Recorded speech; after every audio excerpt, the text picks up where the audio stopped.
देख रहे हैं टीवी फास्ट न्यूज 24 चैनल पर। इस वक्त की खबर मुरादाबाद से। एमडीए की लापरवाही से संकट में 123 परिवार, रेलवे बंद कर रहा कॉलोनी का मुख्य मार्ग। मान्यवर काशीराम आवासीय योजना मऊ में रहने वाले 123 परिवार इन दिनों गंभीर संकट का सामना कर रहे हैं। वजह है कॉलोनी का मुख्य मार्ग, जिसे रेलवे द्वारा बंद किया जा रहा है। ये वही रास्ता है जिसे मुरादाबाद विकास प्राधिकरण एमडीए ने मकान आवंटन के समय कॉलोनी वासियों को बताकर ईडब्ल्यूएस मकानों की बिक्री की थी। अब जब रेलवे ने उस रास्ते पर बाउंड्री वॉल बनाने की कार्यवाही शुरू कर दी है तो कॉलोनी वासी परेशान है और खुद को ठगा हुआ महसूस कर रहे हैं। कॉलोनी वासियों का कहना है कि यदि ये मार्ग बंद हो जाता है तो कॉलोनी पूरी तरह से बंद हो जाएगी और अंदर बाहर आने जाने में भारी दिक्कत खड़ी होगी। न सिर्फ दैनिक जीवन प्रभावित होगा बल्कि आपातकालीन स्थिति में एम्बुलेंस, फायर ब्रिगेड और अन्य सेवाओं के पहुंचने में भी कठिनाई होगी।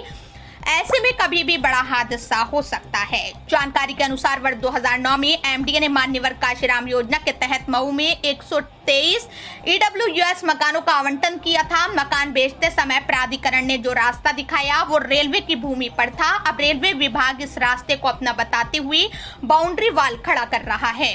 कॉलोनी वासियों का आरोप है कि एमडीए ने बिना मुख्य मार्ग सुनिश्चित किए मकान बेचकर जनता के साथ धोखाधड़ी की है। यही नहीं, इस मामले की शिकायत पहले भी की गई थी, जिसके बाद निर्माण कार्य अस्थायी रूप से रुकवा दिया गया था। लेकिन बीते 2 दिनों से रेलवे विभाग ने फिर से खुदाई शुरू कर दी है। स्थिति को गंभीरता से देखते हुए कॉलोनी वासियों ने स्थानीय विधायक रितेश गुप्ता से मुलाकात की। विधायक ने मौके पर पहुंचकर समस्या की जानकारी ली और क्षेत्र वासियों को आश्वासन दिया कि वो मंडल आयुक्त, जिलाधिकारी और रेलवे के डीआरएम से बातचीत कर इस मामले का शीघ्र समाधान निकालेंगे।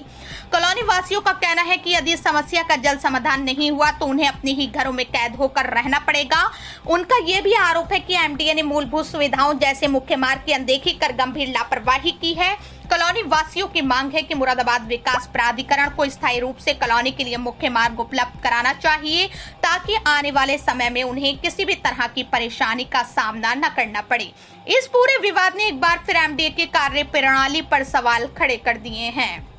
अब देखना ये होगा कि रेलवे प्रशासन और एमडीए के बीच बातचीत से कोई समाधान निकल पाता है या नहीं। फिलहाल कॉलोनी वासी अपनी समस्या के त्वरित समाधान की प्रतीक्षा कर रहे हैं। आज ये मऊ कॉलोनी मेरी नगर विधानसभा में स्थित है और बहुत पुरानी कॉलोनी है ये। जैसा कि लोगों ने बताया कि रेलवे क्रॉसिंग के बराबर से जो रास्ता जा रहा है, इस रास्ते को दिखाते हुए सन 2007-8 में मुरादाबाद विकास प्राधिकरण के द्वारा यहाँ पे कॉलोनी डेवलप की गई थी और जब से लोग यहाँ पे लगातार रह रहे हैं। अब अचानक रेलवे की तरफ से ये कह के कि ये रास्ता रेलवे का है, इसको बंद किया जा रहा है। मेरे संज्ञान में ये मामला आया तो मैं यहाँ पे मौके पर स्वयं आया हूँ और मैंने खुद यहाँ पे आके पूरे क्षेत्र का निरीक्षण किया है। जैसे कि आप लोगों ने देखा था कि सभी क्षेत्र की जनता भी साथ में थी और एक एक गली में एक एक रास्ते पे हम लोग गए थे। यदि ये रास्ता बंद होता है तो इसमें कोई शक नहीं है कि क्षेत्रवासियों को बहुत समस्या होने वाली है। जो एक रास्ता मऊ गांव की तरफ से निकल रहा है, बहुत संकरा रास्ता है, 4-5 फीट चौड़ा रास्ता है वो, और उसमें से ना कोई एम्बुलेंस अंदर आ सकती है, ना कोई बच्चों की गाड़ी अंदर आ सकती है। कोई इमरजेंसी में कोई गाड़ी लेके अंदर आना चाहता है तो कॉलोनी में गाड़ी लेके भी नहीं आ सकता है। ये रास्ता बंद नहीं होना चाहिए, ये मेरी रेलवे प्रशासन से अपील है। इस बारे में मैं डीआरएम साहब से और अपने जिलाधिकारी महोदय श्री अनुज सिंह जी से, माननीय कमिश्नर साहब मुरादाबाद से भी इसमें आज वार्ता करूँगा और अभी इसका जो भी सॉल्यूशन होगा इसको निकाला जाएगा। क्षेत्र की जनता को कोई परेशानी नहीं होने दी जाएगी। जी, मेरा नाम मीनू गुर्जर है। तो क्या बताएं, परेशानी क्या है? सर, परेशानी ये है कि ये रेलवे ने अचानक से डिसीजन उठाया कि हम रास्ता बंद कर रहे हैं, जबकि एमडीए के इसमें नक्शे में भी ये रास्ता पास है हमारा यहाँ का और हमें ये रास्ता दिया भी गया है और हम इसे यूज भी कर रहे हैं काफी टाइम से। कौन सी कॉलोनी कहलाती है? काशीराम योजना मऊ। जी सर। कब से आप यहाँ रह रहे हैं? सर, मुझे हो गए हैं 15-16 साल मुझे हो गए हैं यहाँ पे रहते। जी सर। तो उसके बाद से इसी रास्ते को इस्तेमाल हम यही यूज कर रहे हैं जब से हम आए स्टार्टिंग से, लेकिन ये सारे जो प्रॉब्लम्स आई हैं ये सारी अभी आई हैं। एमडीए में बात हुई अभी? एमडीए में बात हुई है और हम लोगों ने जो वहाँ पे बोला भी है, सबसे पहले मैं उन्हें, क्योंकि उन्होंने हमें अलर्ट किया था, हम तो उन्हें पूछेंगे ना भाई ऐसा क्यों हो रहा है। हमने उन्हें बताया कि सर ये रास्ता बंद कर रहे हैं, वो आए हैं यहाँ पे देख कर गए, लेकिन उन्होंने कोई रास्ता निकाला नहीं है अभी तक। अच्छा, अगर रास्ता निकाल दे तो हो सकता है ये सब हो ही नहीं होता। विधायक जी से अपनी बात रखी है आपने? जी, विधायक जी आए हैं, उन्होंने सर्वे किया है, उन्होंने हमें ये दिलासा दिलाई है कि हम आपको रास्ता दिलाएंगे और यही दिलाएंगे, ये आपका है। जी सर।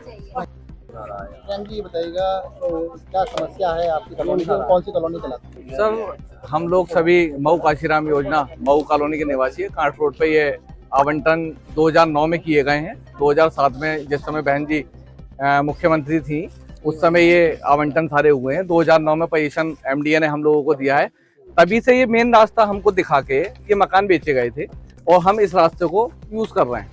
अचानक से लास्ट अक्टूबर 2024 में यहाँ रेलवे प्रशासन आता है, अपनी बैरिकेटिंग करता है कि ये रास्ता, ये रोड हमारी है, हम अपनी इंच भर भी नहीं देंगे। उस समय सभी कॉलोनी वासियों ने मिलके डीआरएम से मिले, डीएम साहब से मिले, मंडलायुक्त से मिले। 2024 से अब तक ये कल गया। फिलहाल हम लोग अधिकारियों से मिलते रहे, एमडीए जाते रहे, चक्कर लगाते रहे, वहां से मिला तो सिर्फ आश्वासन कर रहे हैं जी, हो रहा है जी, करेंगे जी। लेकिन कल फिर यहाँ आकर रेलवे ने फिर अपना काम शुरू कर दिया है। सारी बैरिकेटिंग की तैयारी, बाउंड्री वॉल खींचने की पूरी तैयारी कर ली गई है। अगर ये रास्ता बंद होता है तो हमारे पास दूसरा कोई भी रास्ता नहीं है।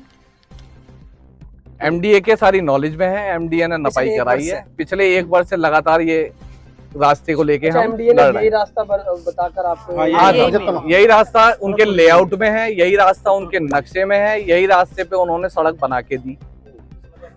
अब क्या कह रहा है एमडीए? अब एमडीए ये कह रहा है कि अभी फिलहाल आपके लिए वैकल्पिक मार्ग है जो कि 1.5 मीटर चौड़ा है। एक ई रिक्शे के साथ में दूसरी बाइक सामने से नहीं निकल सकती उसमें। इस पे एक्सीएन एमडीए से जब बोला गया कि अगर कॉलोनी के अंदर कोई दुर्घटना होती है, अग्निशमन की गाड़ी अंदर नहीं पहुंचेगी, एम्बुलेंस नहीं पहुंचेगी, तो उनका जवाब ये था कि अग्निशमन बाहर गाड़ी खड़ी होकर पाइप अंदर पहुंच जाएगा। तो उन लोगों का ये कहना है। उन लोगों का ये कहना है। बिल्कुल उनका व्यवहार भी हमें ठीक नहीं लगा। तो विधायक जी आए थे, क्या आश्वासन दिया? विधायक जी ने आश्वासन ये दिया है, सारा अपना इसका सर्वे किया है, कि निरीक्षण किया है। निरीक्षण करने के बाद विधायक जी बोल रहे हैं कि हाँ जी आप लोग सही हैं, आपके तत्कालीन मैं मदद करूंगा। आज डीएम साहब से, मंडलायुक्त साहब से और डीआरएम साहब से, तीनों से बात करने के लिए बोला है डीएम साहब। कितने परिवार रहते हैं इसमें? यहाँ लगभग 123 परिवार हैं सर, और लगभग 2009 से सभी यहाँ आवास कर रहे हैं, आवास में। और जिस कंडीशन में दिए गए थे सब लोगों ने अपना रेवन्यूएशन करा लिया है। क्या नाम है आपका? मुनेश चौधरी। क्या मामला है, क्या शिकायत है? मामला ये है, मैं 2007 में ये अलर्ट हुई थी, 2008 से मैं रह रही हूँ। मुझसे 1.5 साल के बाद सब लोग आए, पहले मैं आई। उसके बाद जब ये बन रही थी, मुझे रास्ता दिखाया दूसरा उधर से, क्या ये वाला मिलेगा, उसके बाद बोले ये मिलेगा। तो अब उसके बाद जब ये गांव वालों का इतना कब्जा हो गया इसके ऊपर, कुछ लोग घर मेरे सामने बने, रात में इन लोगों के लेंटर पड़ते थे और बना लिए, सबने सारा घेर लिया यहाँ का एरिया। ये पहले ऐसा नहीं था जब मैं आई, और अचानक से अब एकदम रेलवे ने भी अपना वो दिखा दिया। तो हम कहाँ जाएंगे, हमने तो पैसा इतना लगा दिया, अब हम कहीं के भी नहीं। क्या परेशानी होने वाली है? परेशानी क्या है, इस रास्ते के बंद होने से सारे संकट है। गांव का इतना छोटा रास्ता, अगर साइड से सवारी आ रही है तो दूसरी नहीं बच पाती। जब आपकी कॉलोनी यानी बाइक भी बचने में दिक्कत है, गाड़ी तो दूर की बात। तो रास्ता कौन सा दिखा? रास्ता ये वाला दिखाया कि इसमें कुछ मकान अवैध हैं। अगर रेलवे नहीं देता, जो ठेकेदार बना रहा था मऊ के होराम सिंह ने ये बात मुझसे कही थी कि अगर रेलवे नहीं देता रास्ता तो हम, ये सारे अवैध हैं मकान फाटक तक। तो अब रेलवे क्या कर रहा है? सीलिंग की जमीन है, कभी भी हम रास्ता खुलवा देंगे, ये बात मुझसे कही थी जब मैंने यहाँ फार्म भरा। रेलवे बाउंड्री वॉल कर रहा है। अच्छा, मतलब ये रास्ता बताकर आपको ये मकान? हाँ, तब हमने लिया था, नहीं हम कह देते हैं मकान।